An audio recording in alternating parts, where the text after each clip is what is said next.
से जो कथाटा कहूँ लेखा छिंडे देवा बोलिकी विजु जनता दल भी ठीक जवाब देछि आमे ताकू सुआई देउ कार्यक्रम आमे कहिबा पूर्वरु बरहमपुर शहर आखपाख अंचल भितर जबरदस्ती ता विरुद्ध चली जोरसोर आमे विजु जनता दल हिसाब रे हम पाखरे कहबो कोन तार जो गहंकार मनोभाव सर्वसाधारण चर्चा आ से सर्वसाधारण चर्चाटा को से लुकेबा पई बोलिकी वर्तमान से निजे किरकिरी होछि से कौन आमको छिंडे देव ताकू तो नवीन पट्टनायक को छिंडे देबारु से अन्य गोटे दलर आश्रय नहीं निजर स्थिति को सुदृढ़ करने घर बुलूची एवं जो जो अंचल भितर तो कैंडिडेट मन देछि से कैंडिडेट माने सर्वसाधारण ग्रहण नहीं बहु भोट हार हिंसार आश्रय नौ हिंसार आश्रय ने विजु जनता केवे ता सहित एकमत हेब ना कारण से चाहूँगी जे आमको हिंसा भितर लोकों पाखे आमको जड़ित करने चेष्टा करी विभिन्न प्रकार कुच्छारटना करुच्ची विजु जनता दल सब शांत शिष्ट को विश्वास करे शांत शिष्ट निर्वाचन कर विजय सुनिश्चित आमर या रखिपर ना कि प्रदीप पाणिग्राही यहाँ निश्चित भाव में सी जानी आम तार तार टिकट जार कटाई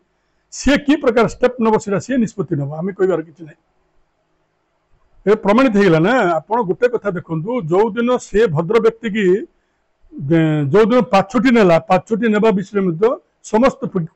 केतिकी लोक को धरिकी आनी ये प्रमाणित कर दौर से लोक केते संपर्क रक्षा कर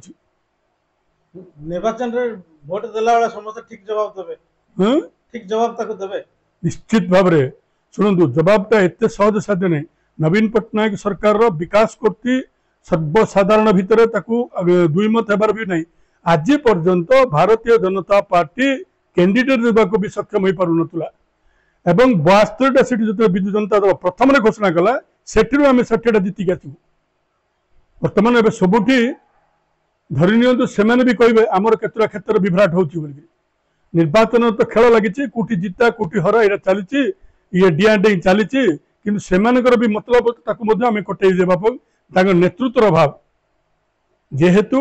यही माने दिल्ली दरबार उपर निष्पत्ति कर दिल्ली दरबार उपर निर्भर करेंगे किंतु विजु जनता दल गोटे मात्र नेता नवीन पट्टनायक उपर निर्भर करी से जहाँ भी करिवो ओडिशा राज्य ताकू विजु जनता दल ग्रहण करी चली चलिबो एतिर दुई मत ना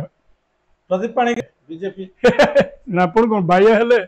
आगे किमिति हबो मते कहले देखिया मु आपण गोटे कथा पचाउची गत thorough Biju Janata Dal candidate degree Gopalpur निर्वाचन मंडल रे केते भोट से भद्र व्यक्ति जीतिला आपण एते अनुमान करलियो एवं सी वर्तमान केस से जड़ित होगी सब लोक विरोध में लगी सी कैंडिडेट देखिए कौट कैंडिडेट कौन जीति पड़ाइब आज्ञा सी कौन एडा बड़ निर्माणकारी सर्वसाधारण सहित संपृक्त थिला आज विजु जनता दल विरुद्ध सब दीर्घ 12 वर्ष काल सबू गाँ गहली भितर घूरी बुलिला नवीन पट्टनायक सरकार एमती नवीन पट्टनायक सेमती नवीन पट्टनायक भाई लोक भारत वर्ष मिलबन बोलिक आज नवीन पट्टनायक केमती खराब होगा सीटा लोक पचार केमती खराब है कौन से कुकर्म हेतु नवीन पट्टनायक सेमती निष्पत्ति बहुत लोग नहीं ये कौन एमती केवल राजनीति कुच्छारटना करती बहुत लोग पड़े जाते बहुत लोग ये माटी ना जो मैंने से भी बहुत देखते दिने जीवन थी प्रभात पुरुष विजु बाबू परिवार भर जो मैंने राजनीति करते से भी बहुत देखते नवीन पट्टनायक सरकार से क्या ग्रहण कर क्या ये कौन कह नवीन पट्टनायक ये किसी हरदेव आ मु जितेदेवी मुई करदेवी भूल आगे एटा लोक जितेबे लोक हरेबे वर्तमान नवीन पट्टनायक जो चारिस्मा नवीन पट्टनायक जो विकास